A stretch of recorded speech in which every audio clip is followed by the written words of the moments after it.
Okay, so I'll own up to it. I actually tagged this plant.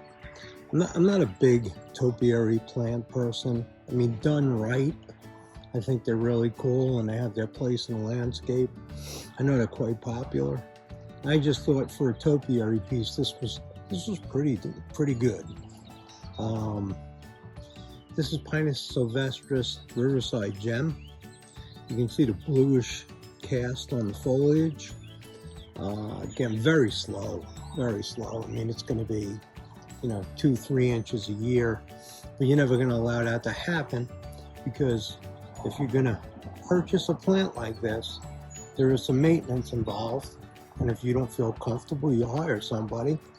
But again, here are the candles. They're coming out, and that's the time when they start to really extend that you prune the candles back to maintain these, well, I'll say this structure. How's that? So if you want to attract your eye in the landscape,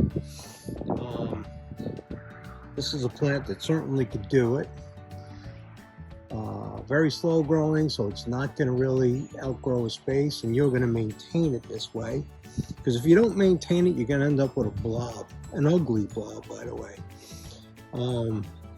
Full sun, well-drained soil.